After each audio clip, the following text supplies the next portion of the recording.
मध्येच उपोषण सुरू करू. जरी तो या कामाला येणार नसला जेलमध्ये तरी तो चुलता घेईल, तो पुतण्या घेईल, पण मी मोर्चा आत काढणार म्हणजे काढणार. तुम्हाला आजच सांगून जरी मध्ये गेलो मी आतमध्ये जेलमध्ये सडन, मराठ्यांना आरक्षण दिल्याशिवाय मागं हटणार.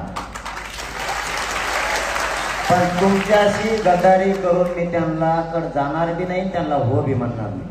कारण त्यांना देऊन देऊन काय देतील मला ते.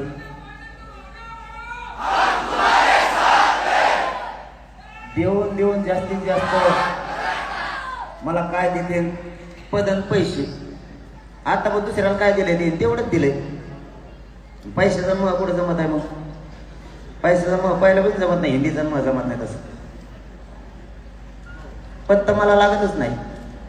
मी एवढा नशिबान आहे, हीच संपत्ती माझ्यासाठी खूप मोठी आहे. बाप मराठा समाज, मला कशाचीच गरज नाही, म्हणूनच ते माझ्या मागा लागले सगळे. तुम्ही बघा, पोलीस गाड्या नाही, फडणवीसांनी सगळ्या संरक्षण सुद्धा कमी केलं. आता मराठ्याचा आहे मी, मला संरक्षणाची काय गरज आहे भाऊ? आणि मग मराठी काय आले? सुरुवातीला तिला आता काढून घेतलं सगळं.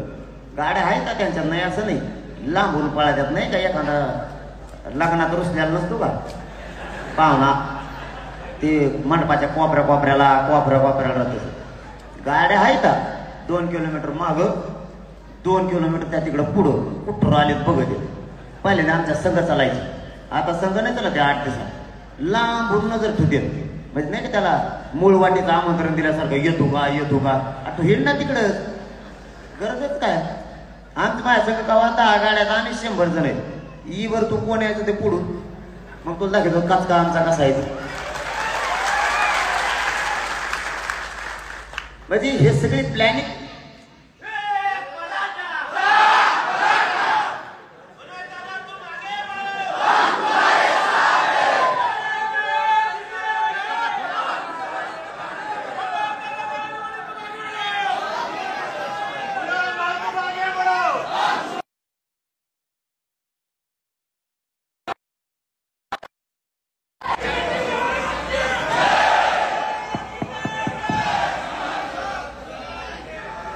यांनी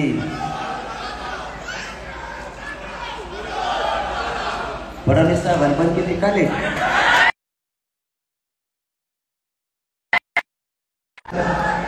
नाही, मी तसा आरोप नाही करणार. कारण त्यांच्या कार्यकर्त्यांनी केली, तुम्ही म्हणता, मी नाही म्हणणार. त्याचं कारण सांग. आजची परिस्थिती अशी, खरं सांगा, मला कधी विरोध करायचा म्हणून मी करत नाही. सध्या मराठ्यांचे माणसं पक्षाला मानायला तयार नाही, थोडे सोडले ते भाजप असून येते, शिवसेना असून येते, राष्ट्रवादी. सध्या ते म्हणजे जातीसाठी लढायचं. म्हणजे माझे जेवढं अक्कल आहे तेवढं. आणि विरोधात गेलाच म्हणतो ना मी सुद्धा. ते वर 10-12 जण आहेत, तेवढेच आहेत, जास्त कोण नाही. ते वळवळ याच्यासाठी करते, तर पक्षाकडून का बोलते, त्याने लय भ्रष्टाचार केला. त्यांना वाटतं याच्याकडून बोलावतं काय मध्ये जावं लागतं. आणि त्याचे 21-25 कार्यकर्ते, ज्याला एखादं काम फेम दिला असेल, गटार नाली भाजी डांबर, ते आपल्या थोडं 20 जण येतं, लय मोठे नाहीत. सगळा समाज एका बाजूला. आरक्षणाच्या बाबतीत म्हणतोय मी तुम्हाला, राजकारणाचा मान नाही देणं गेलं. ते त्यांच्या राजकारणात टामाला ते त्यांचे कुंकड जा. पण मराठ्याच्या बाबतीत एकत्र नाही दिसला की मराठ्याने त्याला संपवायचं राजकीय करिअरमधून. त्याने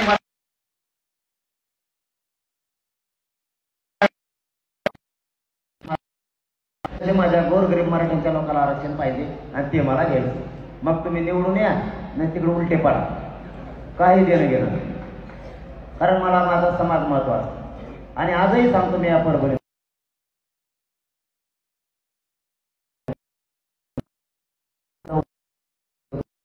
मराठा आरक्षणाच्या विरोधात बोललात म्हणून बोललो. आणखी नाही सांगतो, सगळ्या सोयऱ्यांची अंमलबजावणी द्या. ओबीसीतून जे मराठ्यांचं आरक्षण ते द्या. ज्या ठरलेल्या 5-6 गोष्टी आहेत गॅजेटसह, शिंदे समितीच्या मुदतवाढीसह, ते द्या. आम्हाला राजकारणाचं देणं घेणं नाही. आमच्या लेकराला आरक्षण लागतंय ते आम्हाला द्या. हेच मराठ्या तुम्हाला डोक्यावर घेऊन नसतं. काही गरज नाही आम्हाला कोणाच्या राजकारणाची. आम्हाला फक्त आमच्या समाजाचे लेकरं मोठे करायचे आणि ते करण्यासाठी आम्ही हटणार. तुम्ही किती ताकद लावली तरी.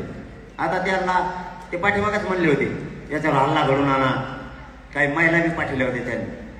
पण आपल्या महिला 5 मिनिटात 4थ्या मजल्यावर आल्या. 5 मिनिटात याला येऊ सोडूस तर त्या नुसत्या मागे येऊन असं उभा राहिला. यांनी माग ओळख पहिले याची बोलतीच बंद पडली. त्यांनी खूप निवेदन केले याच्यावर हल्ला झाला पाहिजे, पोलीस यंत्रणा कमी करणं, म्हणजे रस्त्यात पुढं भाजपच्या कार्यकर्त्याकडून मोठा हल्ला घडून आणायचा. देवेंद्र फडणवीस साहेब त्यांना तर पुढंची म्हणत हा तो कोण आहे ना, तुम्ही कुठं राज्यात हल्ला घडून आणणार आहे कार्यकर्त्याच्या हातून, त्याला फक्त म्हणा गाडीच्या पुढे येईल. आम्ही बी मराठ्यांच्या अवलाद काय असते तुम्हाला दाखवतो.